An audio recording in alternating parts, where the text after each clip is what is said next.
যদি মই জ্বলি থকা জুইকুৰাই তোমাৰ জীৱনটো পোহৰাব পাৰে তেন্তে তেনেকুৱা হাজাৰ কুৰা জুইত জ্বলিবলৈ মই প্ৰস্তুত।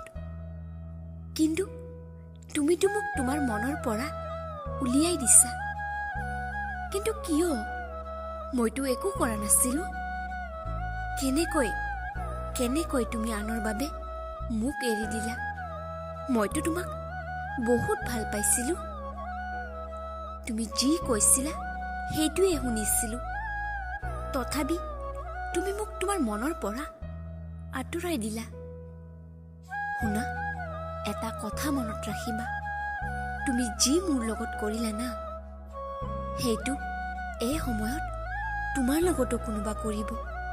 তেতিয়া তুমি বুজিব পাৰিবা যে মোৰ অন্তৰত কেনেকুৱা লাগিছে।